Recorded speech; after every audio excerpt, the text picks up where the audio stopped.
attempt and pass the examination. No, sir. To tell you honestly, this is your fourth attempt also as an examiner. Please pass with ನಮಗೆ ಬಿಟ್ಟು ಅವರಿಗೆ ಬಿಟ್ಟು ಅಷ್ಟೊತ್ತಿಗೆ ಅವ್ರು ಎದ್ಬಿಟ್ಟು ನೋಡಪ್ಪ ದಡ್ಡ ನಾನೇನ ಹೆಚ್ಚುತ್ತಿಗೆ ಹೇಳೋಕ್ಕೋಗಲ್ಲ, ಕೆಲವು ಆರ್ಗನ್ಸ್ ಇಟ್ಟಿದ್ದೇನೆ, just name them, that's all, ಸಾಕು.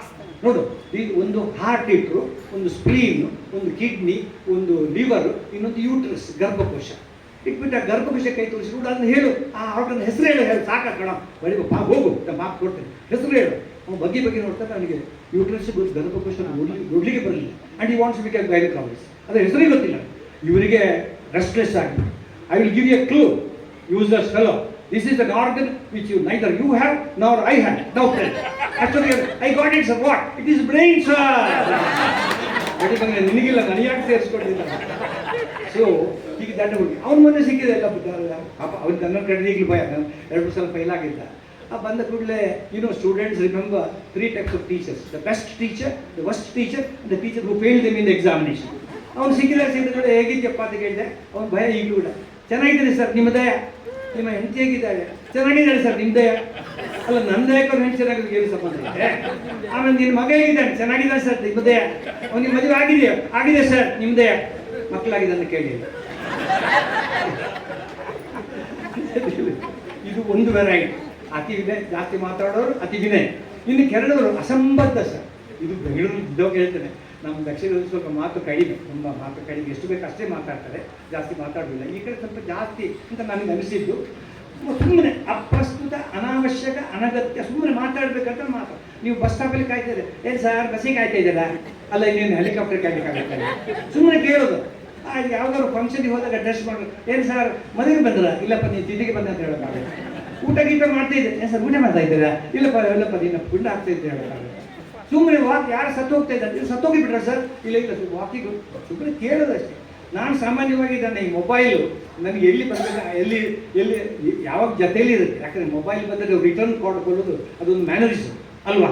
ನನಗೆ ಅದು I feel it very hard. ಅದಕ್ಕೋಸ್ಕರ ಪೂಜಾ ರೂಮಲ್ಲಿ ಮೊಬೈಲ್ ಎಸ್, ಬೆಡ್ರೂಮಲ್ಲಿ ಎಸ್, ಡೈನಿಂಗ್ ರೂಮಲ್ಲಿ ಎಸ್, ಈವನ್ ಟಾಯ್ಲೆಟಲ್ಲಿ ಎಸ್, ಅಲ್ಲಿ ಇಟ್ಟುಕೊಡ್ತದೆ. ಯಾಕೆಂದರೆ ಈಗಿನ ಕಾಲ ಟೆಕ್ನಾಲಜಿಯಲ್ಲಿ ನೀವು ಎಲ್ಲಿದ್ದರಿಂದ ಮೊಬೈಲಲ್ಲಿ ಗೊತ್ತಾಗೋದಿಲ್ಲಲ್ಲ ಇವಾಗ ಸರ್, ಅದು ಗೊತ್ತಾಗುತ್ತೆ, ಇಟ್ಕೊಟ್ಟು. ಮೊನ್ನೆ ಏನಾಯಿತು, ಹೋಗಿದ್ದೆ ಟಾಯ್ಲೆಟ್ಗೆ ಹೋಗಿದ್ದೆ, ನಾನು ಮನುಷ್ಯಲ್ಲಿ ಹೋಗಿದ್ದೆ, ಒಬ್ಬರು ಅರ್ಜೆಂಟ್ ಬಂದು ಮತ್ತೆ ಏನೋ ಅರ್ಜೆಂಟ್ ಕಾಣ್ತದೆ. ಡಾಕ್ಟ್ರೆ ಎಲ್ಲಿದ್ದೀರಿ? ನಾನು ಟಾಯ್ಲೆಟ್ಲಿಂದ ಬೆಳಿಗ್ಗೆ ಇದ್ದೆ, ನನಗೆ ಇಷ್ಟ ಆಗಲಿಲ್ಲ, ನಾನು ಮನೆಯೊಳಗೆ ಇದ್ದೇನೆ. ಮನೆಯೊಳಗೆ ಎಲ್ಲಿದ್ದೀರಿ? ಇಲ್ಲ, ಒಂದು ಚಿಕ್ಕ ಕೋಣೆಯಲ್ಲಿ ಇದ್ದೇನೆ. ಚಿಕ್ಕ ಕೋಣೆ? ಯಾವ ಕೋಣೆ? ಟಾಯ್ಲೆಟ್ ಅಂತ ಹೇಳಿದ್ರು. ಟಾಯ್ಲೆಟ್ ಅಲ್ಲ, ಹೌದು. ಒಬ್ಬರೇ ಇದ್ದೀರಾ? ಅಲ್ಲ, ಟಾಯ್ಲೆಟಲ್ಲಿ ಸಂಸಾರ ಸಮೇತವಾಗಿ ಇರೋಕ್ಕಾಗತ್ತಾ? ಇದೊಂದು ಕೇಳೋ ಪ್ರಶ್ನೆನಾ? ಅವನು ಎಷ್ಟೊತ್ತಿಂದ ಇದ್ದೀರಿ? ಇವತ್ತು 5 ನಿಮಿಷ. ಇಷ್ಟೊತ್ತಿಂದ ಏನು ಮಾಡ್ತಿದ್ದೀರಿ? ಅಯ್ಯೋ, ನೀವು ಮಾಡಿದರೆ ನಾನು ಮಾಡ್ತಾ ಇದ್ದೇನೆ. ನಾನು ಹೇಳಿದೆ, ಇನ್ನೆಷ್ಟೊತ್ತಿ ಇರ್ತೀರಿ? ನೋಡಿ, ಮಧ್ಯೆ ಭಯ ಹಾಕ್ಬಿಡಿ, ಹೋಗ್ತಾ ಇದ್ದಾರೆ, ಮಧ್ಯೆ ಹಾಕಿ ಭಯ ಹಾಕ್ಬಿಡಿ. ಈ ಥರ ಕೆಲವರಿಗೆ ಒಂದು ಮಾರ್ಕ್ದಲ್ಲಿ ಏನು ಮಾಡಿ, ಅದು 3ನೇ 4ನೇ ವೆರೈಟಿ ಜನ ಅಂದರೆ ಅವರಿಗೆ ನಿಮ್ಮನ್ನು ನೋಡಿದರೆ ಅವರಿಗೊಂದು ನಿಮ್ಮನ್ನು ಹರ್ಟ್ ಮಾಡಿಬಿಡ್ತಾರೆ. ಇದು ಎಷ್ಟೋ ಜನ ಮಾಡ್ತಾರೆ ಸರ್, ಇವತ್ತು ನೋವು ಮಾಡ್ತಾರೆ. ನನಗೆ ಮೊನ್ನೆ ಸಿಕ್ಕಿದ್ದು ಯಾರು ನಮ್ಮ ಪುತ್ತೂರಿನವರು, ನಾನು ಪುತ್ತೂರು ಬಿಟ್ಟಿಗೆ 50 ವರ್ಷ ಆಯಿತು, ಯಾರು 10-15 ವರ್ಷ ಆಯ್ತು ಬಂದು ಸಿಕ್ಕಿದ್ರು. ನಾನು ನೋಡಿ, ನೀವು ಇನ್ನಿದ್ದೀರ ಮಾರ್ರೆ, ನನಗೆ ಒಳ್ಳೆ ಕತೆ. ನಿಮ್ಮ ಅಪ್ಪ? ಇಲ್ಲ, ಅಪ್ಪ ಸತ್ತು. ನಿಮ್ಮ ಅಣ್ಣ ಲಾಯರ್ ಮಂಗಳೂರಲ್ಲಿ? ಇಲ್ಲ, ಅವನು. ನೆಕ್ಸ್ಟ್ ನೀವೇ ಅಲ್ವಾ? ಈ ಥರ ಮಾತಾಡೋದು ಬೇಜಾರು. ನನಗೆ ನನ್ನ ಫ್ರೆಂಡ್ ಒಬ್ಬ ಸಿಕ್ಕಿದ ಅಮೆರಿಕದಲ್ಲಿ. ಅವನು ಹೇಳಿದ, ಡಾಕ್ಟ್ರೇ ನನ್ನ ಮಗಳಿಗೆ ಮದುವೆ ಫಿಕ್ಸ್ ಆಗಿದೆ ಅಂತಂದ. ಹೌದಾ? ಯಾರು ಹುಡುಗ? ಅವನು ನಾಸಾದಲ್ಲಿದ್ದಾನೆ, $10,000 ಸಂಬಳ ಇದೆ, ಅದರ ಒಂದು ಡಾಕ್ಟ್ರೆ ನೋಡಲಿಕ್ಕೆ ಚೆನ್ನಾಗಿಲ್ಲ ಅಂತಂದ. ಹೌದಾ? ನೋಡಲಿಕ್ಕೆ ಹೇಗಿದ್ದಾನೆ ಅಂತ ನಾನು ಕೇಳಿಬಿಟ್ಟೆ. ಆ ಮನುಷ್ಯ ತಪ್ಪಿಬಿಟ್ಟು, ನೋಡ್ಲಿಕ್ಕೆ ತಾನು ಹೇಗೆ, ನಿಮ್ಮ ಹಾಗೆ ಸ್ವಲ್ಪ ಗುಳ್ಳಗೆ ಕಪ್ಪಗೆ ಇದ್ದಾನೆ, ಬಡಿ ಮಗ ನಿಮ್ಮಾಗೆ ಅಂತ ಯಾರು ಸೇರಿಸ್ಬೇಕು, ಇದು ಬೇಡ. ಆಮೇಲೆ ಹೆಂಡತಿ ಬಂದುಬಿಟ್ಟು, ಒಂದು ಡಾಕ್ಟರ್ ಒಂದು ಸಮಾಧಾನ ಏನು, ನಿಮ್ಗಿಂತ ಸ್ವಲ್ಪ ಬೆಳ್ಳಗಿದ್ದಾನೆ, ಒಂದು ಒಗ್ಗರಣೆ. ಅಯ್ಯೋ ರಾಮ, ಜನವನ್ನು ಇಷ್ಟು ಬೇಜಾರು ಮಾಡ್ತಾರೆ. ಮೊನ್ನೆ ವಾಕಿಂಗ್ ಹೋಗ್ತಾ ಇದ್ದೆ, ಯಾರೋ ಒಬ್ಬರು ಸಿಕ್ಕಿದ್ರು, ಡಾಕ್ಟರ್ ನಾನು ಸ್ವಲ್ಪ ಕುಡಿದು ಬಿಟ್ಟಿದ್ದೆ ಅಂತಂದು. ನಾನು ಏನ್ರಿ ಬೆಳಿಗ್ಗೆ ಮಾರ್ನಿಂಗ್ ವಾಕಲ್ಲಿ ಕುಡಿದು ಬಿಟ್ಟಿದ್ರು? ಯಾಕೆ? ಇಲ್ಲ, ಒಳ್ಳೆ ಮೈಲೇಜ್ ಕೊಡ್ತಾ ಇರ್ತಾರೆ. ಆಮೇಲೆ ಈ ಮನುಷ್ಯನಿಗೆ ಸಿಕ್ಕಿದವನು, ನಾನು ನಿಮ್ಗೆ ಗೊತ್ತಲ್ಲ, ನಾನೇನು ನೋಡ್ಲಿಕ್ಕೆ ಅಂತ ಮುದುಕನಾಗೆ ಕಾಣೋದಿಲ್ಲ ಅಲ್ವೋ. ನಮ್ಮ ಭೋಜಪ್ಪನವ್ರು ನೋಡಿದ್ರೆ ನಾನು ಹುಡುಗನಾಗೆ ಕಾಣ್ತೇನೆ, ಪಾಪ ಅವ್ರು ನೋಡ್ಕೊಂಡು ಖುಷಿ ಆಗ್ತೇನೆ. ಆಯ್ತು, ಅಂತ ಮುದುಕನಾಗೆ ನಾನು ಕಾಣೋದಿಲ್ಲ. ನನ್ನ ಹೆಂಡತಿಗೆ ತಲೆ ಕೂದಲು ಬೆಳ್ಳಗಾಗಿದೆ, ಅವಳು ಹುಡುಗಿ ಥರ ಕಾಣೋದಿಲ್ಲ ಅಲ್ವ, ನೋಡಿದ್ರು. ಅವನು ನನಗೆ ಬೇಜಾರು ಮಾಡಲಿಕ್ಕೆ ಸಿಕ್ಕಿದವನು, ಏನು ಸರ್ ಮಗಳ ಜೊತೆ ವಾಕಿಂಗ್ ಹೊರಟಿದ್ದೀರಾ? ಇದು ಬೇಜಾರಲ್ಲ, ಮಗಳ ಜೊತೆ ಹೊರಟಿದ್ದೀರಾ? ಇಲ್ಲ, ಹೆಂಡ್ತಿನ ಅಂದರೆ ಸೆಕೆಂಡ್ ಮ್ಯಾರೇಜಾ ಅಂದರೆ ಒಂದು ಹರ್ಟ್ ಮಾಡೋದು, ಒಟ್ಟಲ್ಲಿ ಹರ್ಟ್ ಮಾಡೋದು. ಇದು 3rd ವೆರೈಟಿ. ತುಂಬ ಇದು ಕೆಲವರು ಹೇಳ್ಬೇಕು, ನಿಮಗೆ ಹೇಳಬೇಕಾಗಿದ್ದು ಒಂದು, ಹೇಳುವುದು ಇನ್ನೊಂದು. ಇದೊಂದು ವಿಚಿತ್ರ ಕ್ಯಾಟಗರಿ. ನನ್ನ ಸ್ಟೂಡೆಂಟ್ ಒಬ್ಬ, ನಮ್ಗೆ ಗೊತ್ತಲ್ಲ, ಫಸ್ಟ್ ಇಯರ್ ನಮಗೆ 3 ಸಬ್ಜೆಕ್ಟ್ ಇದೆ: ಅನಾಟಮಿ, ಬಯೋಕೆಮಿಸ್ಟ್ರಿ, ಫಿಸಿಯಾಲಜಿ. ಅವನು 2 ಪಾಸ್ ಮಾಡಿದ್ದಾನೆ, 1 ಫೈಲ್ ಆಗಿದೆ. ನನಗೆ ಒಂದು ಕೇಳಬೇಕಿತ್ತು ಅವನಿಗೆ ಡೌಟು, ನಾನೀಗ 2 ಕೂಡ ಸಪ್ಲಿಮೆಂಟರಿ ತಗೊಂಡು ಪಾಸ್ ಮಾಡಿಬಿಡ್ಲೆ, ಇಲ್ಲ 1 ಸಪ್ಲಿಮೆಂಟರಿ 1 ಆ್ಯನ್ಯುವಲ್ ತಗೊಂಡು ಒಂದೊಂದನ್ನು ಪಾಸ್ ಮಾಡಲಿಲ್ಲ, ಹಾಗೆ ಕೇಳಲಿಲ್ಲ ದಡ್ಡ. ಅವ್ನು ಬಂದು ಕೇಳ್ತಾನೆ, ಸರ್ ನನಗೆ ಡೌಟ್ ಇದೆ, ಏನು ನನಗೆ 1ಕ್ಕೆ ಕೂತ್ಕೊಳ್ಬೇಕಾ 2ಕ್ಕೆ ಕೂತ್ಕೊಳ್ಬೇಕಾ? ನನಗೆ ವಿಷಯ ಗೊತ್ತಿಲ್ಲ, ನಾನು 1ಕ್ಕೆ ಕೂತ್ಕೊಳ್ಬೇಕು. ನೋಡಪ್ಪ ನೀನು ಹುಡುಗ 1ಕ್ಕಾದ್ರೂ ನಿಂತ್ಕೊಂಡು ಮಾತಾಡ್ಲಿಕ್ಕೆ ಬರ್ತದೆ, 2ಕ್ಕೆ ಕೂತ್ಕೊಳ್ಳೇಬೇಕಾಗುತ್ತೆ. ಈ ಥರ ಇನ್ನೊಬ್ಬರಿಗೆ ಮಕ್ಕಳಾಗಲಿಲ್ಲ, ಭಾಳ ಮಕ್ಕಳಾಗಲಿಲ್ಲ. ಅಷ್ಟೊತ್ತಿಗೆ ಪರಿಚಯದಂಥವ್ರು ಯಾರು ಸ್ಪೆಷಲಿಸ್ಟು ಅವರಿಗೆ ಏನೋ ಮಾಡಿ ಫ್ಯಾಮಿಲಿ ಕೌನ್ಸಿಲಿಂಗ್ ಮಾಡಿ ಮಕ್ಕಳಾಯಿತು. ಒಂದು ಥ್ಯಾಂಕ್ಸ್ ಗಿವಿಂಗ್ ಸೆರೆಮನಿ ಇಡಬೇಕಾಗಿತ್ತು. ಇವನು ಹೇಳಬೇಕಾಗಿದ್ದು, ನಾನು ಡಾಕ್ಟ್ರಿಗೆ ನಾನು ತುಂಬ ಆಭಾರಿಯಾಗಿದ್ದೇನೆ. ಅವನು ಹಾಗೆ ಹೇಳಿಲ್ಲ, ನಮಗೆ ನೋಡಿ 10 ವರ್ಷ ಮಕ್ಕಳೇ ಆಗಲಿಲ್ಲ, ಕೊನೆಗೊಂದು ಮಗು ಆಯಿತು, ಇಷ್ಟಕ್ಕೂ ಕಾರಣ ಡಾಕ್ಟ್ರು. ಪಾಪ 2 ವರ್ಷ ತಗೊಂಡಿದ್ದಾರೆ. ಈ ಥರ ವಿಚಿತ್ರವಾಗಿ ಮಾತಾಡ್ತಾರೆ ಕೆಲವರಿಗೆ. ಏನು ಮಾಡಿದೆ, ನನ್ನ ಮನೇಲಿ ಒಂದು ನಾಯಿ ಇತ್ತು. ನಾಯಿ ಅಂದ್ರೆ ಇಷ್ಟ. ಫಸ್ಟ್ ಒಂದು ನಾಯಿ ಮರಿ ತಗೊಂಡು ಹೋದೆ, ಅಲ್ಲಿ ಅಂಗಡಿ 500 ರೂಪಾಯಿ. ಆಗ ಏನಪ್ಪ 500 ರೂಪಾಯಿ ಒಂದು ನಾಯಿ ಮರಿಗೆ, ಏನದು? ಅಯ್ಯೋ ಡಾಕ್ಟ್ರೆ, ಇದು ತುಂಬ ಪ್ರಾಮಾಣಿಕವಾದ ನಾಯಿ, ಅದು ಹೆಂಗೆ ಹೇಳ್ತೀಯ? ನಾನು 3 ಸಲ ಮಾರಾಟ ಮಾಡಿದರೆ 3 ಸಲ ಮತ್ತೆ ನಮ್ಮ ವಾಪಸ್ ಬಂದಿದ್ದೆ. ಹಾಗೆ ನಾನು ನಾಯಿ ಕೊಟ್ಟೆ, 2 ನಾಯಿ ಮರಿ ಹಾಕಿ ನನ್ನ ಫ್ರೆಂಡಿಗೆ ಕೊಟ್ಟೆ. ಭಾಳ 6 ತಿಂಗಳಾಯಿತು, ನಾಯಿ ಮರಿ ಹೇಗಿದೆ ಗೊತ್ತಾಗಿಲ್ಲ. ಆ ಕೆಲಸಗಳು ಬರ್ತಾ ಇದೆ. ನಾನು ಅವಳನ್ನು ಕೇಳಿದೆ, ಹೇಗಿದ್ದಮ್ಮ ನಾನು ನಾಯಿ ಮರಿ ಕೊಟ್ಟಿದ್ದೆ ಅಲ್ಲ, ಅದು ಹೇಗಿದೆ? ಪಾಪ ಹಳ್ಳಿ ಹೆಂಗಸು, ಅವಳು ಸೋಮವಾರ ಅವಳು ಹೇಳಬೇಕಾಗಿದ್ದು, ನಾನು ನಿಮಗೆ ಕೃತಜ್ಞನಾಗಿದ್ದೇವೆ ಹಾಗೆ ಹೇಳಿಲ್ಲ ಪಾಪ. ಅವ್ರು ಸೋಮವಾರ ನೀವು ಕೊಟ್ಟು ನಾಯಿ ಮರಿ ಮುಂದೆ ದಷ್ಟಪುಷ್ಟವಾಗಿ ಬಿಟ್ಬಿಟ್ಟಿದ್ದೆ. ನಮ್ಗಳು ಖುಷಿನೇ ಖುಷಿ. ಸಾವಿರ ಒಂದು ಮಾತು ಹೇಳ್ಬೇಕು, ನಾಯಿ ಮರಿ ಏನಮ್ಮ ಆ ನಾಯಿ ಮರಿ ಮಕ್ಕ ನೋಡಿದಾಗಲೆಲ್ಲ ನಿಮ್ಮ ಮುಖ ನೆನಪಾಗ ಹೇಳ್ಬೇಕಾಯ್ತು. ಈ ಥರ ಕೆಲವರು ಹೇಳಬೇಕಾಗಿದ್ದು. ಇನ್ನು ಕೆಲವರದು ಆಯ್ತಲ್ಲ, ತಮಾಷೆಯಾಗಿ ಮಾತಾಡ್ತಾರೆ. ಅದೊಂದು ಗುಣ ಎಲ್ರಿಗೂ ಮಾತಾಡಲಿಕ್ಕೆ ಬರಬೇಕು, ತಮಾಷೆಯಾಗಿ ಮಾತಾಡ್ತಾರೆ. ನಾನು ಒಂದ್ಸಲ ಈ ತಮಾಷೆ, ಅದೊಂದು ಸ್ಪೊಂಟೇನಿಯಸ್ ಬರೋದು ಎಲ್ರಿಗೂ ಗೊತ್ತಾಗಲ್ಲ. ನಾನು ಮೊನ್ನೆ ಯಾರಿಗೋ ಕೇಳಿದೆ, ನೋಡಪ್ಪ ಆನಂದಕ್ಕೂ ಪರಮಾನಂದಕ್ಕೂ ಏನು ವ್ಯತ್ಯಾಸ? ನಾನು ಹೇಳಿದೆ, ನನ್ನ ಹೆಂಡತಿಯೂ ಸೇರಿಕೊಂಡಂತೆ ಸಭೆ ಸಮಾರಂಭಗಳಿಗೆ ಎಷ್ಟೇ ಬೆವರ್ತಾ ಇದ್ದರೂ ಕೂಡ, ಎಷ್ಟೇ ಸೆಕೆ ಇದ್ದರೂ ಕೂಡ ಜರಿತಾಡಿ ಸೀರೆ ಉಟ್ಕೊಂಡು ಚಿನ್ನಾಭರಣ ಹೇಳ್ಕೊಂಡು ಹೆಂಗಸರು ಬರ್ತಾರಲ್ಲ, ಅದು ಆನಂದ. ಕೆಲವರು ನೋಡ್ಬೇಕಲ್ಲ. ಕಾರ್ಯಕ್ರಮ ಮುಗಿಸಿ ಬೇಗ ಮನೆಗೆ ಓಡಿ ಹೋಗಿ ಆ ಬಟ್ಟೆಗಳ ತೆಗೆದು ಹಾಕಿ ಒಂದು ನೈಟಿಯಲ್ಲಿ ಇರ್ತಾರಲ್ಲ, ಅದು ಪರಮಾನಂದ. ಇದು ಸತ್ಯ ನೋಡಿ. ಚಪ್ಪಾಳೆಗಳಿಗೆ ಆ ಸಂತೋಷವನ್ನು ಅದಕ್ಕೆ ಅಲ್ಲ. ನಾನು ತಮಾಷೆಯಾಗಿ ಮಾತಾಡ್ತೇನೆ. ನಮ್ಮ ಅಜ್ಜಿ ಹೊತ್ತಲ್ಲಿ ಊರಿಂದ ಬಂದಿತ್ತು. ನಾನು ಕೇಳಿದೆ, ಅಮ್ಮ ನೀವು ಪಿಜ್ಜಾ ಅಂದರೆ ಏನಮ್ಮ ಅದು ತಿನ್ನೋಣ ಅಂತ. ಹಾಗೆ ಪಿಜ್ಜಾ ಗಡಿ ಕರ್ಕೊಂಡು ಹೋದೆ. 775 ರೂಪಾಯಿ ಒಂದು ಪೀಸಿಗೆ ಕೊಟ್ಟೆ. ಅಜ್ಜಿಗೆ ಕೇಳಿದೆ, ಅಜ್ಜಿ ನಿನಗೆ ಪಿಜ್ಜಾ ನೋಡುವಾಗ ಏನು ಅನಿಸುತ್ತೆ? ಎಷ್ಟು ದುಡ್ಡು ಕೊಟ್ಟು ಮಗ? ನಾನು ಹೇಳು, ದುಡ್ಡಿರಲಿ ಏನು ಅನಿಸುತ್ತೆ ಹೇಳು. ಅಜ್ಜಿ ಹೇಳ್ತು, ಎಷ್ಟು ಕರೆಕ್ಟಾಗಿ ಹೇಳ್ತು. ನಿಮಗೆ ಹೇಳ್ಬೇಕು, ಬೇಜಾರು ಮಾಡಬೇಡ. ಈ ಪಿಜ್ಜಾ ನೋಡುವಾಗ ನನಗೆ ಅನಿಸ್ತದೆ, ಏನು ಅನಿಸ್ತದೆ ಅಂದರೆ ಒಳ್ಳೆ ಖಾಲಿ ದೋಸೆ ಮೇಲೆ ವಾಂತಿ ಮಾಡಿದಾಗ ಇದ್ದಾವೆ. ಅದು ಸತ್ಯವನ್ನೇ ಹೇಳ್ಬೇಕಂತ. ಅದೇ ಇನ್ನೊಬ್ಬ ಯಾವನೋ ಫೇಕ್ ಡಾಕ್ಟರ್ ಇದ್ದಾನೆ, ಫೇಕ್ ಡಾಕ್ಟರ್. ಅವನಿಗೆ ಪಿ ಒ ಬರ್ತದೆ. ಅವನು ಹೇಳ್ತಾರೆ, ನಮ್ಮ ಡಾಕ್ಟ್ರು ಅವರು is not A qualified doctor. ನಮ್ಮ ಡಾಕ್ಟ್ರು ಎಷ್ಟು ಗುಣ ಅಂದರೆ, ಅವರು ಎಲ್ಲಿ ಮುತ್ತು ಕೊಡ್ತಾರೋ ಅಲ್ಲಿ ನೋವು ಮಾಯ. ಎಲ್ಲಿ ತಲೆಗೆ ಮುತ್ತು ಕೊಟ್ಟರೆ ತಲೆ ನೋವು ಮಾಯ, ಬೆನ್ನಿಗೆ ಮುತ್ತು ಕೊಟ್ಟರೆ ಬೆನ್ನು ನೋವು ಮಾಯ. ಹೌದಾ? ಒಬ್ಬ ಕಿಲಾಡಿ ಪೇಷಂಟ್ ಬಂದ, ಡಾಕ್ಟರ್ ನನಗೆ ಪೈಲ್ಸ್ ಇದೆ ಅಂತ ಅಂದ. ಈ ಹಾಸ್ಯ ಎಲ್ಲ ಕಡೆ ಇತ್ತು. ನನಗೊಬ್ಬ ಫ್ರೆಂಡ್ ಇದ್ದ, ನಾನು ಓದಿದ್ದು KMC ಹುಬ್ಬಳ್ಳಿ. ಅವನ ಹೆಸರು ಮಾರಿಯಪ್ಪ ಮೆಣಸಿನಕಾಯಿ. ಆ ಕಡೆ ಇಡ್ತಾರೆ ಮೆಣಸಿನಕಾಯಿ, ಆ ಕಡೆ ಇಡ್ತಾರೆ. ಆ ಕಡೆ ಒಂದು ಭಾಷಾ ಸಂಸ್ಕೃತಿಯೇ ಬೇರೆ, ಅದು ಗೊತ್ತಲ್ಲ ಅವ್ರದ್ದು. ಅವ್ರು ಇಲ್ಲಿದ್ದರೆ ಯಾರು ಬೇಜಾರು ಮಾಡಿಬಿಟ್ಟು, ನಾನು ಕೂಡ I like dum lot, good people. ಅವ್ರದ್ದು ಆ ಕಡೆ ಅಲ್ಲೋ ಶನಿಯವರೇ ಆ ಕಡೆ ಬಾಯ್. ಅವನ ಹೆಸರು ನಾನು ಅವ್ರ ಹೆಸರು ಕೂಡ ಹಾಗೆ ಇಟ್ಕೊಳ್ತಾರೆ,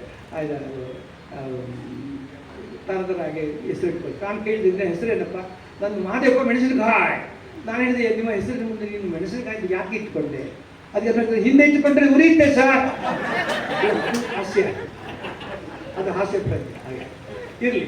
ಕೆಲವರು ತಮಾಷೆಯಾಗಿ ಮಾತಾಡ್ತಾರೆ, ಕೆಲವರು ಒಳ್ಳೆಯ ಏನಂತೀನಿ ನೀವು ಮಾರ್ಮಿಕವಾಗಿ ಮಾತಾಡ್ತಾರೆ. ನಾನು ಮೊನ್ನೆ ಹೊರಗಡೆ ಕೇಳಿದೆ, ಬೆಳಿಬಂಗ ಒಬ್ಬರಿಗೆ ಶಂಕುಸ್ಥಾಪನೆ ಎಂದರೆ ಏನು? ಅವ್ರು ಹೇಳಿದ ಉತ್ತರ ಅದ್ಭುತವಾದ. ಶಂಕುಸ್ಥಾಪನೆ ಎಂದರೆ ಒಳ್ಳೆಯ ಕೆಲಸಕ್ಕೆ ದೊಡ್ಡವರು ಬಂದು ಕಲ್ಲು ಹಾಕೋದು ಅಂತ. ಇದು ಕರೆಕ್ಟ್ ಆದ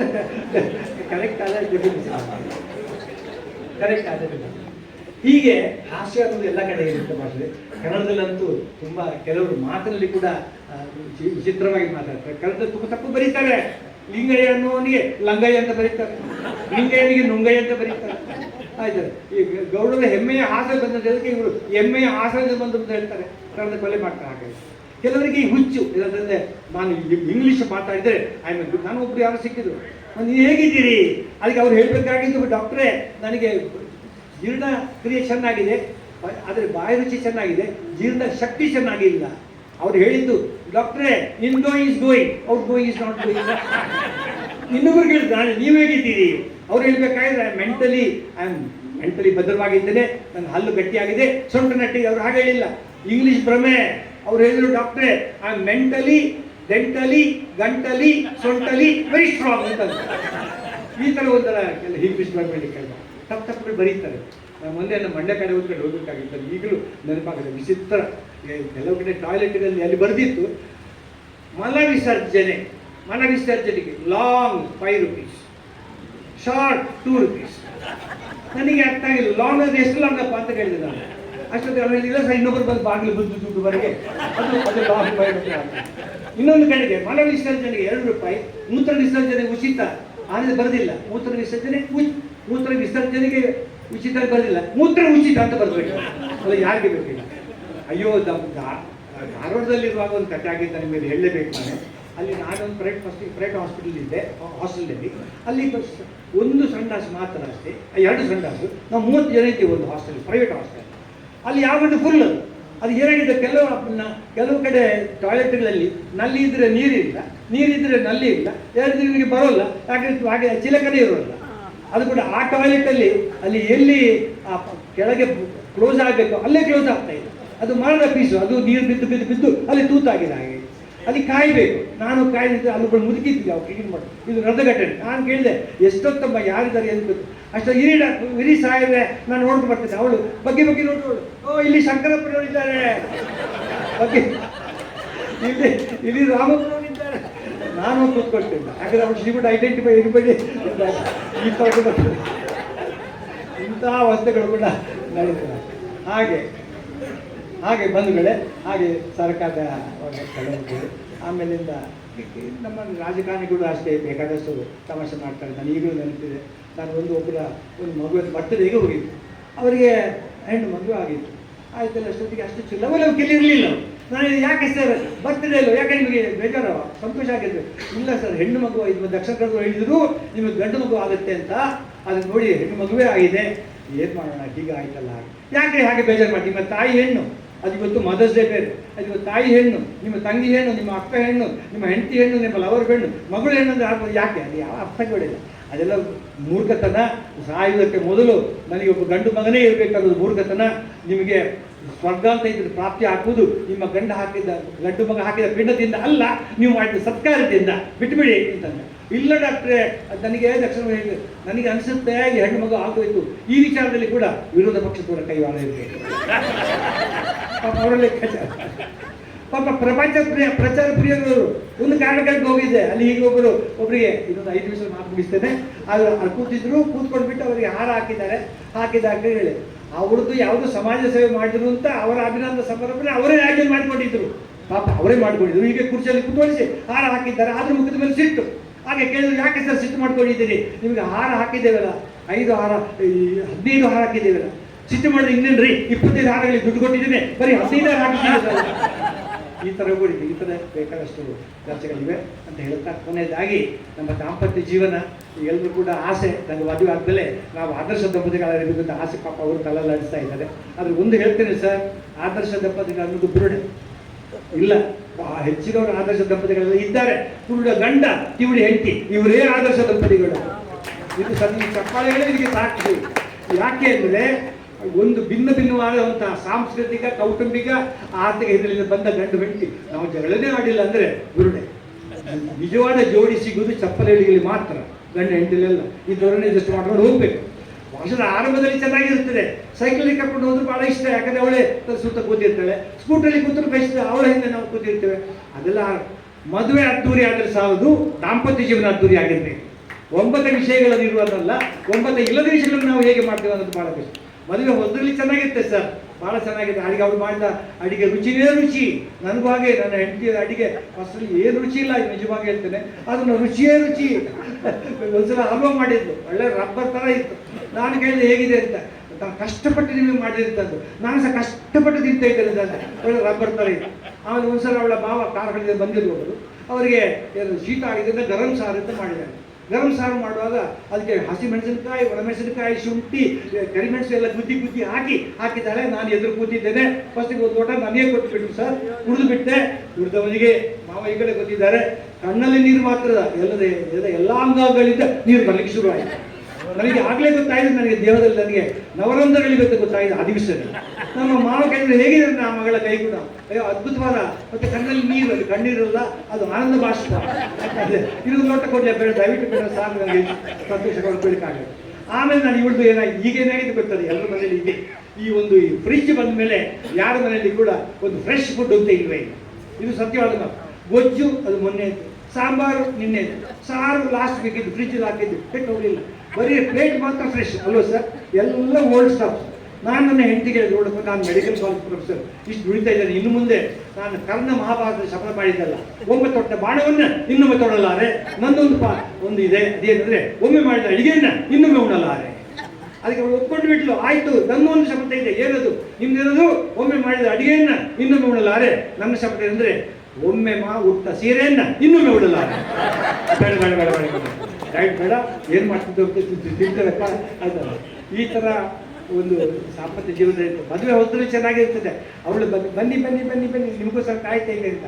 ಸ್ವಲ್ಪ ವರ್ಷ ಆದಮೇಲೆ ನೋಡಿ, ನನ್ನ ಊಟ ಆಗಿದೆ, ನಿಮ್ಮದು ಫ್ರಿಜ್ಜರ್ ಇದೆ, ಇನ್ನು ಸ್ವಲ್ಪ ವರ್ಷ ಆದಮೇಲೆ ಫಸ್ಟಿಗೆ ನಾಯಿ ಹಾಕಿ ಉಳಿದು ತಿಂದ್ಕೊಂಡು ಬಿದ್ದುಕೊಂಡಿರಿ ಅಂತ.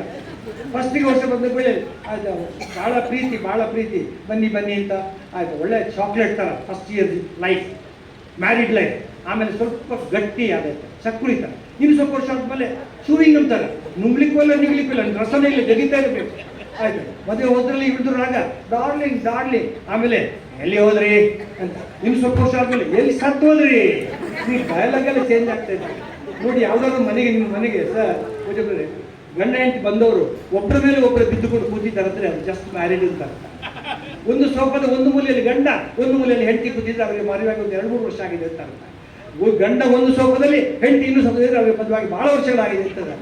ನನ್ನನ್ನು ಮೊನ್ನೆ ಯಾರ ಕೇಳಿದ್ರು, ಪುತ್ತೂರೇ ದಾಂಪತ್ಯ ಜೀವನವನ್ನು ನೀವು ದ್ರಾಕ್ಷಿಯನ್ನು ಹೊಲಿಸಿ ಹೇಳಿ ಅಂತ. ನಾನೊಂದು ಹೇಳಿದೆ, ಅದು ಅದ್ಭುತವಾದ ರಿಯಾಕ್ಷನ್ ಬಂದಿತ್ತು. ದಾಂಪತ್ಯ ಜೀವನವನ್ನು ದ್ರಾಕ್ಷಿ ಮೂಲಕ ಹೇಳುವುದಿದ್ರೆ ಮೊದಲ ವರ್ಷಗಳ ದಾಂಪತ್ಯ ಜೀವನ ಒಳ್ಳೆ ಹಸಿ ದ್ರಾಕ್ಷಿ ಇದ್ದಂತೆ, ರುಚಿ. ಸ್ವಲ್ಪ ವರ್ಷಗಳ ನಂತರ ಅದು ಒಣ ದ್ರಾಕ್ಷಿ ಇದ್ದಂತೆ, ರಸಕಡಿ. ಇನ್ನು ಸ್ವಲ್ಪ ಕೊನೆಯ ಕಾಲದಲ್ಲಿ ಅದು ರುದ್ರಾಕ್ಷಿ ಇದ್ದಂತೆ. ಇದು ಜೀವನ. ಮದುವೆ ಹೋದ್ರಲ್ಲಿ ಮನೆಯೊಳಗೆ ಬಂದವಳೆ ಮನೆ ಯಾಕೆ ಆದವಳೆ ಅಂತ ಇರ್ತದೆ. ಸ್ವಲ್ಪ ವರ್ಷ ನಿನ್ನಂಥವ್ರು ಈ ಮನೆಯಲ್ಲಿ ಇದ್ದರೆಷ್ಟು ಇರ್ತದೆ. ಇನ್ನು ಸ್ವಲ್ಪ ವರ್ಷ ಈ ಮನೆಯಲ್ಲಿ ಒಂದು ನೀನಿರಬೇಕಿಲ್ಲ, ನಾನಿರಬೇಕು. ಹೀಗಾಗಬಾರ್ದು.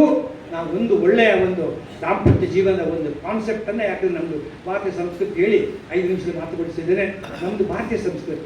ನಮ್ಮ ಭಾರತೀಯ ಸಂಸ್ಕೃತಿಯಲ್ಲಿ ಅದು ಹೇಗೆ ಅಂದರೆ, ದಾಂಪತ್ಯ ಜೀವನ ಆ ಪ್ರೇಮ ಇದೆಯಲ್ಲ, ಅದು ವರ್ಷಗಳು ಜಾಸ್ತಿ ಆದಾಗೆ ಹೆಚ್ಚಾಗುತ್ತಾ ಹೋಗುತ್ತೆ, ಕಡಿಮೆ ಆಗೋದಿಲ್ಲ. ನಮ್ಮದಲ್ಲಿ ವೃದ್ಧರಿಗಿರುವಂಥ ಪ್ರೀತಿ ಅದು ಯುವಕರಿಗಿರುವುದಿಲ್ಲ. Love after marriage is more important than love before marriage, and love during old age is more important than love during young. ಇದು ನಮ್ಮ ಕಲ್ಪನೆ. ಈ ಏನರಲ್ಲಿ ನಾನು ಒಂದು ಬರೆದಂಥ ಒಂದು ಅನುಪ ಹೇಳಿ ನಾನು ಮಾತು ಮುಗಿಸ್ತೇನೆ. ನಾನೇ ಬರೆದದ್ದು 80 ವರ್ಷದ ಮುದುಕಿ. ಎಷ್ಟು ಅರ್ಥ ಕೊಟ್ಟಿದೆ ನೀವು ಯೋಚನೆ ಮಾಡಿ. 90 ವರ್ಷದ ಮುದುಕ, ಆದರೆ ಪ್ರೀತಿಗೆ ಒಪ್ಪಾಗಲಿಲ್ಲ. ಪ್ರೀತಿಗೆ ಒಪ್ಪಾಗಿಲ್ಲ. ಒಂದು ಅಣುಕಾಡಲ್ಲಿ ನಾನೇ ಬರೆದಿದ್ದನ್ನು ಆ ಮುದುಕಿ ಹೇಳ್ತಾಳೆ ಗಂಡನಿಗೆ. ಏನು ಹೇಳ್ತಾಳೆ ಅಂದರೆ, ಈ ದಾಂಪತ್ಯ ಯಾನದಲ್ಲಿ, ಯಾನ ಅಂದರೆ ಪ್ರಯಾಣ, ದಾಂಪತ್ಯ ಯಾನದಲ್ಲಿ ಎನ್ನ ಕೈ ಬಿಡಿದವರು ಹೆಚ್ಚೇನು ಯೋಚಿಸದೆ ಏನನ್ನು ಯಾಚಿಸದೆ, ಹೆಚ್ಚೇನು ಯೋಚಿಸದೆ ಏನನ್ನು ಯಾಚಿಸದೆ ಎನ್ನ ಕೈ ಬಿಡಿದವರು, ಪಿಡಿದ ಕೈ ಬಿಡಿದವರು ನೀವಲ್ಲವೇ ನನ್ನದವರೇ, ನೀವಲ್ಲವೇ. ಆ ಮುದುಕಿ ಕೇಳ್ತಾಳೆ. ಆಮೇಲೆ ಹೇಳ್ತಾಳೆ, ಹಬ್ಬಗಳು ಬಂದಾಗ ಹೊಸ ಪಂಚೆ ನಿಮಗಿರಲಿ ಇರದಿರಲಿ, ನಾ ಹಳ ಸೀರೆ ಉಟ್ಟಾಗ ಬಿಟ್ಟು ಬಿಡು ಎಂದವರು, ಸಾಕು ಬಿಡು ಎಂದವರು, ಹೊಸ ಸೀರೆ ಕೊಟ್ಟವರು, ಮಲ್ಲಿಗೆಯ ನಿತ್ತವರು ನೀವಲ್ಲವೇ ನನ್ನದವರೇ, ನೀವಲ್ಲವೇ. ಎಂಥ ಪ್ರೀತಿ. ಮತ್ತೆ ನಾ ತವರವರು ಹೊರಟಾಗ ಬಾಗಿಲ ಬಳಿ ಬಂದವರು, ನೋಡುತ್ತಾ ನಿನ್ನವರು, ಬೇಗ ಬಾ ಎಂದವರು ನೀವಲ್ಲವೇ, ನೀನು ನನ್ನದೊರೆ, ನೀವಲ್ಲೇ. ಮತ್ತೆ ಫೋನುಗಳು ಮಾಡುತ್ತಾ ಮನೆಯೊಳಗೆ ನೀನಿಲ್ಲ, ಬೇಗ ನೀ ಬರುವಿಯಲ್ಲ, ಬಳೆಗಳ ಸದ್ದಿಲ್ಲ, ಬಾಲಿಗೆ ರುಚಿ ಇಲ್ಲ ಅಂತ ಹೇಳಿದವರು ನೀವಲ್ಲೇ, ನನ್ನದೊರೆ, ನೀವಲ್ಲೇ. ಅದಕ್ಕೆ ಮುದುಕ ಹೇಳ್ತಾನೆ, ಮುದುಕ ಹೇಳ್ತಾನೆ, ಮನೆಯೊಳಗೆ ಬಂದವಳೆ ಮನೆಯಾಕೆ ಆದವಳೆ, ಮನದಲ್ಲಿ ನಿಂದವಳೆ ನೀನಲ್ಲವೇ ನನ್ನ ಅರಸು ನೀನಲ್ಲವೇ. ಎಲ್ಲರನ್ನು ಸಲಹುತ್ತಾ ಎಲ್ಲವನ್ನು ಸಹಿಸುತ್ತಾ ಜೀವವನ್ನು ತೇದವಳು ನೀನಲ್ಲವೇ ನನ್ನ ಅರಸು ನೀನಲ್ಲವೇ. ಮತ್ತೆ ಕೊನೆಗೊಂದ ಮಾತು ಹೇಳ್ತಾನೆ, ಬಂಧುಗಳೇ, ಒಪ್ಪಿಗೆ ಆದರೆ ಕಚ್ಚಾಪಳಿ ಹೊಡಿ ಈಗಲ್ಲ. ಅವನು ಹೇಳ್ತಾನೆ ಮುದುಕ, ಅವನು ಹೇಳ್ತಾನೆ, ವೃದ್ಧಾಪ್ಯ ಬಂದಾಗ, ಯಾರಿಗೆ ಬಂದಿಲ್ಲ ಸರ್ ವೃದ್ಧಾಪ್ಯ ಬಂದಾಗ, ಆರೋಗ್ಯ ಹೋದಾಗ, ಹಣವೆಲ್ಲ ಸವೆದಾಗ, ಆದಾಯ ಇರದಾಗ, ನಾವು ಒಳಗೊಳಗೆ ಅತ್ತಾಗ, ಬಂಧುಗಳು ಬರೆದಾಗ, ಮಕ್ಕಳು ಬರೆದಾಗ ಬಳಿ ಬಂದು ನಿಂದವಳು, ತಲೆಸವರಿ ಅಂದವಳು, ಕಣ್ಣೀರ ತಡೆದವಳು, ಯಾರಿರಲಿ ನಾನಿಲ್ಲವೇ ಎಂದವಳು ನೀನಲ್ಲವೇ ನನ್ನ ಅರಸು ನೀನಲ್ಲ. This is the Indian culture that we should have. We are proud for our country's culture, not for anything else. The wealth of the nation is the culture, not the other purpose ಅಂತ ಹೇಳ್ತಾ, ಕೊನೆಗೆ ನಾವು ಹಾಸದಲ್ಲಿ ಆರಂಭ ಮಾಡಿದ್ದೇವೆ. ಹಾಸದಲ್ಲಿ ಮುಗಿಸಿಬಿಡೋಣ. ಪಾಪ ಕಿಲಾಡಿ, ಅಯ್ಯೋ ಗಂಡ ಹೆಂಡತಿ ಕಿಲಾಡಿ ಬಗ್ಗೆ ತುಂಬ ಇದೆ, ಅದು ಹೇಳಲಿಕ್ಕೆ ಸಮಯ ಇಲ್ಲ. ಹಾಗೆ ಗುರುರಾಜ್ ಮಾತಾಡೋದು ತುಂಬ ಇದೆ. ಒಂದನ್ನು ಹೇಳಿಬಿಟ್ಟರೆ ಪಾಪ ಹೆಂಡತಿ ಕೇಳ್ತಾಳಂತೆ, ನೋಡ್ರಿ, ದ್ವೇಷಕ್ಕೂ ಸಂತೋಷಕ್ಕೂ ಏನು ವ್ಯತ್ಯಾಸ? ಕಿಲಾಡಿ ಗಂಡ ಹೇಳ್ತಾರೆ, ನೋಡು, ಏನಾದರೂ ನಿನ್ನನ್ನು ನಾನು ಬಾವಿಗೆ ತಳ್ಳಿದರೆ ಅದು ದ್ವೇಷ, ನೀನಾಗಿ ಬಿದ್ದರೆ ಅದು ಸಂತೋಷ. ಹಾಗೆ ಕಿಲಾಡಿ ಹೆಂಡತಿ ಕೂಡ ಇದ್ದಾರೆ. ಇದೊಂದು ಮಾತು ಹೇಳ್ತಾರೆ, ಸಮಯ ಪಾಪ ಅವ್ರು ಕೊಡಬೇಕು. ಒಂದು ಮಾತು ಹೇಳ್ತಾರೆ, ಯಾವುದೋ ಒಂದು ಟೂರಿಗೆ ಹೋಗಿದ್ದಾರೆ ಗಂಡ ಹೆಂಡತಿ. ಆಗ ಹೆಂಡತಿ ಹೇಳ್ತಾರೆ ಗಂಡನಿಗೆ, ನಾನೇನಾದ್ರು ಮಿಸ್ ಆದರೆ ನೀವು ಏನು ಮಾಡ್ತೀರಿ? ತಪ್ಪಿ ಹೋಗ್ಬಿಟ್ರೆ ಏನು ಮಾಡ್ತೀರಿ? ನಾನು ಅಡ್ವರ್ಟೈಸ್ಮೆಂಟ್ ಕೊಡ್ತೇನೆ. ಏನು ಅಂತ ಕೊಡ್ತೀರಿ? ಎಲ್ಲೇ ಇರು ಅಲ್ಲೇ ಇರು ಅಂತ ಕೊಡ್ತೇನೆ. ಅದೇ ಇರಲಿ. ಒಂದು ಕಡೆ ಏನಾಯಿತು, ಇದು ಹೋದಾಗ ಗಂಡ ಮಿಸ್ ಆಗಿಬಿಟ್ಟ ಹೆಂಡತಿಗೆ. ಪಾಪ ಇವಳು ಫ್ರೆಂಡ್ಸ್ ಜೊತೆ ಹೋಗಿ ಇಲ್ಲಿಗೆ ಹೋಗಿ, ಭಾಳ ಚೆನ್ನಾಗಿದೆ, ಇವಳು ಹೋಗ್ತಾಳೆ ಅಲ್ಲಿಗೆ, ಪೊಲೀಸ್ ಕಂಪ್ಲೇಂಟ್ಗೆ ಹೋಗ್ತಾಳೆ. ಹೋದವಳೆ ಹೋಗಿ ಹೇಳ್ತಾಳೆ, ನನ್ನ ಗಂಡ ಮಿಸ್ ಆಗಿದ್ದೇನೆ ಕೊಡಿ. ಅವ್ರು ಹೇಳ್ತಾರೆ, ಹೌದಾ, ಅವ್ನು ಹೇಗಿದ್ದ ನೋಡ್ಲಿಕ್ಕೆ ಒಂದು ಅವ್ರ ವಿವರ ಬೇಕಲ್ಲ, ನಮಗೆ ವಿವರ ಕೊಡಬೇಕಲ್ಲ. ಅದಕ್ಕೆ ಇವಳು ಬರೀತಾಳೆ, ಅವನ ಫ್ರೆಂಡ್ಗಳು ಇದ್ದಾಳೆ, ಇವಳು ಬರೀತಾಳೆ, he's tall, handsome, fair, young, trim and slim ಅಂತ ಚಂದ ಬಾಯಿ ಕೊಡ್ತಾಳೆ. ಹೊರಗೆ ಬರ್ತಕೊಳ್ಳೆ ಅವನ ಫ್ರೆಂಡ್ಗೆ ಅಲ್ಲೇ ಸುಳ್ಳು ಬರ್ತಿದ್ದೀಯಲ್ಲಿ, ನಿನ್ನ ಗಂಡ ಅವ ಡೊಳ್ಳು ಹೊಟ್ಟೆ, ಅವ ಬೋಳು ಮಂಡೆ, ಕಪ್ಪಗೆ ಕುಳ್ಳಗೆ, ನೀನು ಹಿಂಗೆ ಬರ್ತೀಯಲ್ಲ, ಏನು ತಪ್ಪು ಬರ್ತಿಲ್ಲ. ಅದಕ್ಕೆ ಅವಳು ಏನು ಹೇಳ್ಬೇಕು, ಹೋದ ಸಿಗೋನವ್ರು ಒಳ್ಳೆಯವ್ರು ಸಿಗಲಿ ಅಂತ ಕಿಲಾಡಿ ಗಂಡ ಹೆಂಡತಿ ಆಗಲಿ ನಾವು ಬೇಡ ಅಂತ ಹೇಳ್ತಾ, ಇದು ಖಂಡಿತವಾಗಿ ಕೊನೆಯ ಮಾತು. ಕೆಲವರಿಗೆ ಎಲ್ಲಿ ಏನು ಮಾತಾಡಬೇಕು ಗೊತ್ತಾಗಲ್ಲ. ಇದು ಹೇಳಿ ಮಾತನ್ನು ಮುಗಿಸ್ತಾರೆ. ಹೇಳಿಕ್ಕೆ ತುಂಬ ಇದೆ. ನೀವು ಸ್ವಲ್ಪ ನನಗೆ ನಿಮ್ಮನ್ನೆಲ್ಲ ನೋಡಿ ತುಂಬ ಖುಷಿ ಆಯಿತು. ಇದು ನಡೆದ ಘಟನೆ. ನನಗೆ ಈ ಗಸಗಸೆ ಪಾಯಸ ಅಂದರೆ ಭಾಳ ಇಷ್ಟ. ಗಸಗಸೆ ನಮ್ಮ ಕಡೆ ಸ್ವಲ್ಪ ಕಡಿಮೆ, ಈ ಕಡೆ ಜಾಸ್ತಿ, ತುಂಬ ಇಷ್ಟ. ಮೊನ್ನೆ ಯಾರೋ ಫಂಕ್ಷನ್ ಹೋಗಿದ್ದೆ, ಗಸಗಸೆ ಅದಕ್ಕೋಸ್ಕರ ನೋಡಿ, ಅದು ಏನು ಗೊತ್ತಾ ನಿಮಗೆ, ಈ ಆನಂದ ಪರಮಾನಂದ ಆಗಬೇಕಂತ ಹೇಳಿದರೆ, ಗಂಡಸರಿಗೆ ಆನಂದ ಪರಮಾನಂದ ಯಾವುದಂದರೆ ನೋಡಿ, ರಾತ್ರಿ ಎಲ್ಲ ಕೆಲವರೆಲ್ಲ ಫುಲ್ಲು ಕಂಠ ಪೂರ್ತಿ ಕುಡಿತಾರೆ, ಸೊಂಟ ಪೂರ್ತಿ ಕುಡಿತಾರೆ, ಸಿಟ್ಟಾಗಿ ತಿಂತಾರೆ, ಅದು ಆನಂದ. ನೆಕ್ಸ್ಟ್ ಡೇ ಕ್ಲೀನಾಗಿ ಮೋಷನ್ ಆಗುತ್ತಲ್ಲ, ಅದು ಪರಮಾನಂದ. ಇದು ಸತ್ಯ. ಮನುಷ್ಯನಿಗೆ ಕಾಲಕ್ಕೆ ಹಸಿವು, ಕಾಲಕ್ಕೆ ನಿದ್ದೆ, ಕಾಲಕ್ಕೆ ಮೋಷನ್ ಆದರೆ ಅವನ ಆರೋಗ್ಯ ಚೆನ್ನಾಗಿದೆ ಅಂತ ಅರ್ಥ. ಇದು ಸಿಂಪಲ್ ಡೆಫಿನಿಷನ್, ಇದು ಸತ್ಯವಾದಲ್ಲ. ನೀವು ಕಾನ್ಸ್ಪೇಷನ್ ಮೋಷನ್ ಆಗೋದ್ರ ಮುಖ ನೋಡಿದ್ರೆ ಗೊತ್ತಾಗಲ್ಲ, ಹಿಂಗೆ ಅಲ್ವ, ಹೋಗಿಲ್ಲ ನೋಡಿ, ಸಿಟ್ಟಿ ಆದ ಮೇಲೆ. ಹಾಗೆ ಲೂಸ್ ಮೋಷನ್ ಆಗೋದ್ರ ಮುಖ ನೋಡಿದ್ರೆ ಗೊತ್ತಾಗುತ್ತೆ. ಹೇಗೆ ಎಲ್ಲ ಹೋಯ್ತು ಸರ್, ಎಲ್ಲ ಹೋಯ್ತು. ನಾನು ಮೊನ್ನೆ ಒಂದು ಫಂಕ್ಷನ್ ಹೋಗಿದ್ದೆ, ಅಲ್ಲಿ ಗಸಗಸೆ ಪಾಠ, ನಮ್ಮ ಒಬ್ರು ಕೂತಿದ್ರು. ಅದು ನಾನು ಕೇಳಿದೆ, ಅವ್ರು ಊಟನೇ ಮಾಡ್ತಿರ್ಲಿಲ್ಲ. ಏನು ಸರ್, ಯಾಕೆ ಊಟ ರುಚಿಯಾಗಿಲ್ವ? ಊಟ ರುಚಿಯಾಗಿದೆ ಕೂತವ್ರೆ, ಮತ್ತು ಯಾಕೆ ತಿಂತ ಇಲ್ಲ? ನಿಮಗೆ ಗೊತ್ತಿಲ್ಲವೋ? ನನಗೆ ಗೊತ್ತಿಲ್ಲ. ನಿಮಗೆ ಸಮಾಚಾರ ಗೊತ್ತಿಲ್ಲವೋ? ಇಲ್ಲ. ನನಗೆ ಲೂಸ್ ಮೋಷನ್, ಅದೇ ಪೇಪರ್ ಬರ್ತದೆ ಲೂಸ್. ಅಯ್ಯೋ ಡಾಕ್ಟ್ರೇ, ಮೊನ್ನೆ 7 ಸಲ ಆಗಿದೆ, ನೆನ್ನೆ 8 ಸಲ ಆಗಿದೆ, ಇವತ್ತು 9 ಸಲ ಲೆಕ್ಕ ಹಾಕಿ. ಅಲ್ಲ, ನಾನು ಯಾಕೆ ಲೆಕ್ಕ ಹಾಕಿದ್ದಾರೆ ಇವರು ಲೂಸ್ ಮೋಷನ್? ಒಳ್ಳೆ ಕಷ್ಟ. ಅದು ಡಾಕ್ಟ್ರೇ ನೋಡ್ಬೇಕು, ನೀವು ನೋಡಿ, ನನ್ನ ಕೈ ಒಳಗಲೇ ಹಿಡೀರಿ, ಊಟ ಮಾಡ್ತಾ ಇದ್ದೇನೆ ನಾನು. ಆಮೇಲೆ ಅವರೇ ಆ ಮನುಷ್ಯನಿಗೆ ಇವಾಗ ಆಗಿತ್ತು. ಅವ್ನು ಹೇಳ್ತಾನೆ, ನೋಡ್ಬೇಕಿತ್ತು ನೀವು ಅದನ್ನು. ಅಲ್ಲ, ನೋಡ್ಲಿಕ್ಕೆ ಅದೇನು ಕಾರಂಜಿ, ನಾನು ಕೇಳಬೇಕಿತ್ತು, ಕೇಳಲಿಕ್ಕೆ ಸಣ್ಣ ಇವೆ. ನಾನು ತಪ್ಪು ಬಿಟ್ಟು ಕೇಳಿದೆ. ಡಾಕ್ಟ್ರೇ ಅದು ನೋಡಿ ಸರ್, ಅದು ನೋಡ್ಲಿಕ್ಕೆ ಹೇಗಿತ್ತು? Was it fluid, semi fluid, solid? ನೋಡ್ಲಿಕ್ಕೆ ನಾನು ಹೇಗೆ, ನಿಮ್ಮ ಗಸಗಸೆ ಪಾಯಸ ಉಂಟಲ್ಲ ಹಂಗೆ ಇತ್ತು ನೋಡಿ, ಅದೇ ಬಣ್ಣ, ಅದೇ ರೀತಿ ತಿನ್ನಿ ಅದು ಬಡಿ ಮಗ, ನಾನು ಹೇಗೆ ತಿನ್ಬೇಕು? ಬಂಧುಗಳೇ, ನಾನು ನಿಂತೆ ಮಾತಾಡೋದು ನೋಡಿ, ಆರೋಗ್ಯ ಸಂಪಾದನೆ ಸಾಧ್ಯ, ಆರೋಗ್ಯ ಸಂಪಾದನೆ ಸಾಧ್ಯ ಆಹಾರ ಬಲದಿಂದ, ಯಾವುದೇ ಕಲೆಯನ್ನು ಕರಗತ ಮಾಡಿಕೊಳ್ಳಲು ಸಾಧ್ಯ, ಸತತ ಅಭ್ಯಾಸ ಬಲದಿಂದ, ಹಣ ಸಂಪಾದನೆ ಸಾಧ್ಯ, ಶ್ರಮ ಬಲದಿಂದ, ಜ್ಞಾನ ಸಂಪಾದನೆ ಸಾಧ್ಯ, ಓದಿನ ಬಲದಿಂದ, ಎಲ್ಲವೂ ಸಾಧ್ಯ. ಮನೋಬಲದಿಂದ, ಪ್ರೀತಿ ಬಲದಿಂದ ಎಲ್ಲರನ್ನೂ ಗೆಲ್ಲಲು ಸಾಧ್ಯ, ಮಾತಿನ ಬಲದಿಂದ. ಆ ಕಾರಣಕ್ಕಾಗಿ ಹಾರುವ ಹಕ್ಕಿಗೆ ಏಣಿ ಬೇಕೆ, ಓದುವ ಈಜುವ ಮೀನಿಗೆ ದೋಣಿ ಬೇಕೆ, ಪ್ರೇಮದ ಭಾಷೆಗೆ ಬೆನ್ನು ಬೇಕೆ, ಒಳ್ಳೆ ಮಾತಿಗೆ ಹೊನ್ನು ಬೇಕೆ, ಏನು ಬೇಡ.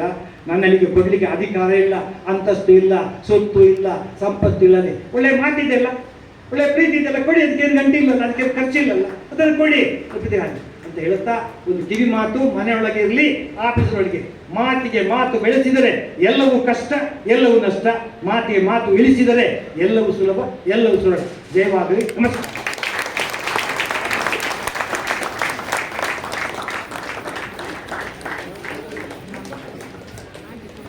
ಧನ್ಯವಾದಗಳು.